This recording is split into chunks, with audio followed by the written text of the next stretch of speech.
Hi everyone, Tran here, and welcome to the third installment of my video series of me getting my master's. So the thesis, once again, is investigating funding pathways and the barriers and the facilitators in animated television series. So in doing this series, or in doing this thesis, I've decided to break it down into three sections. So this would be the first section, and today we're going to talk about some definitions that we'll be using in the case studies. The section number two will be the case studies themselves.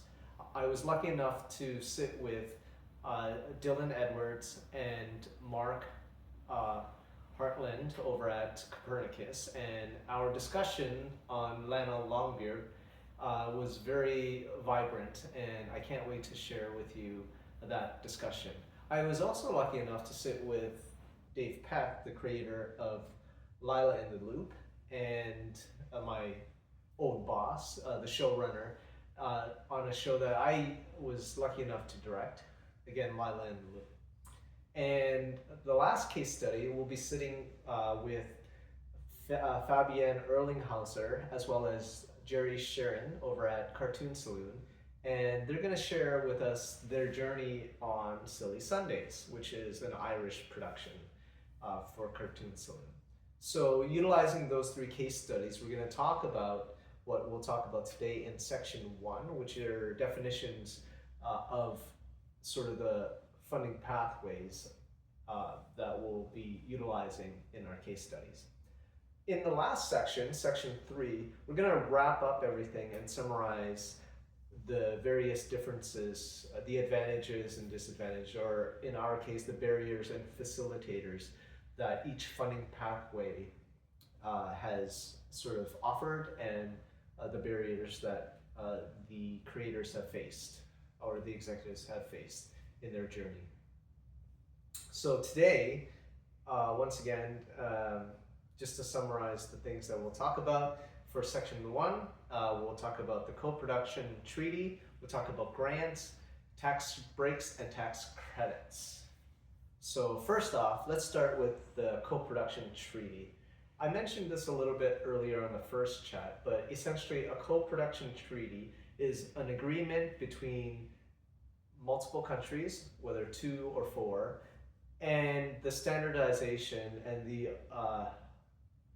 government recognition that the product will adhere to certain federal standards, and in doing so will be applicable to several tax credits.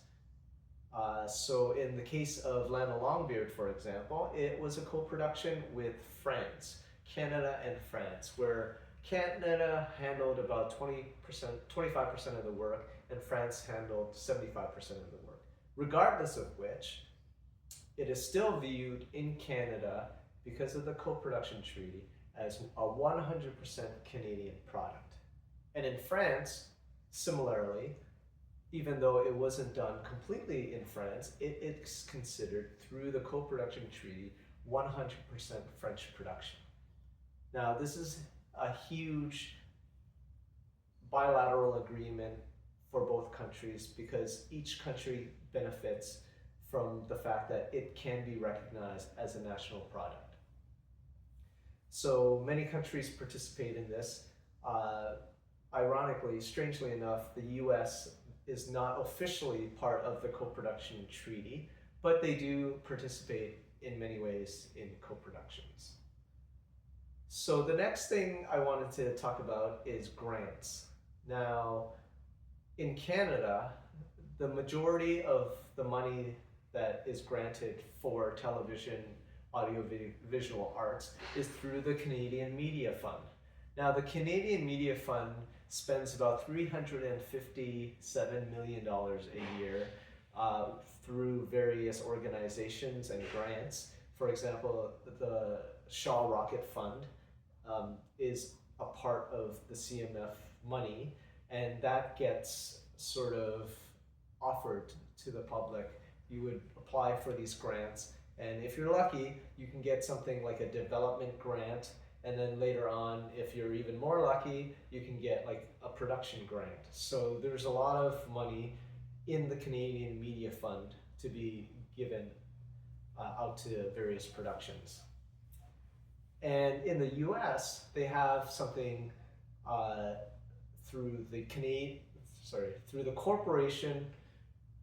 uh, Corporation of Public Broadcasting, the CPB.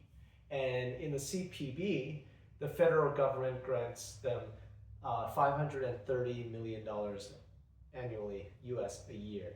And that's, although it does sound like a significant amount of money, it's not that robust compared to the amount of people that live in the US. However, with that money, they've been able to do wonders, and various productions through PBS, and they even fund things like the Ready to Learn grant, which is a significant amount of money that was put into shows like Lila in the Loop.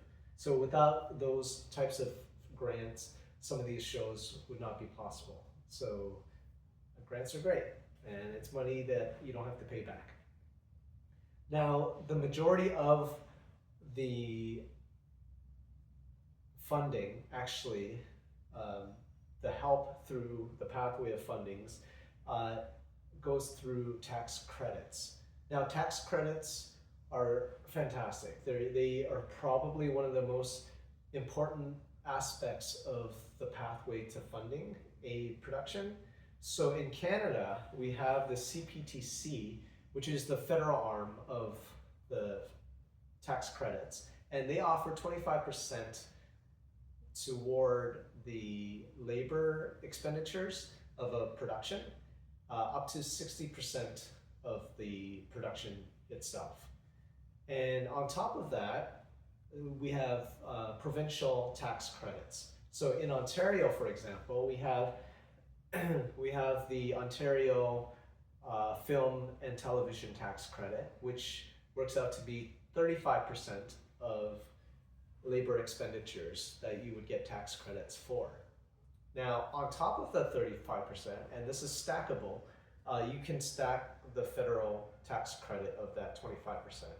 But also, regionally in Ontario, there are certain parts of the region where you get an additional 10% tax credit. So that's the regional tax credit that's on top of the Ontario tax credit. So you're looking at 45% in provincial tax credits on labor expenditures and some eligible production costs as well. Now, as a first-time producer that I've learned, if you are a first-time producer in Ontario, you are eligible for 40% tax credit. Now, that number caps off, I think, at $260,000 for your production. So if it's a small run production, this could be a great leg up and opportunity for you to get some tax credits. Now, all of it, like I mentioned before, is stackable, so there is significant savings. And I've learned also that OCAS offers an additional tax credit, I think it's 13%, on computer animation and effects. So that's on top of all the provincial tax credits that you would get. So already you can see, specifically in the case of Ontario, which is the example that I've just highlighted, there are significant tax credits that you can stack upon each other to help you fund your production.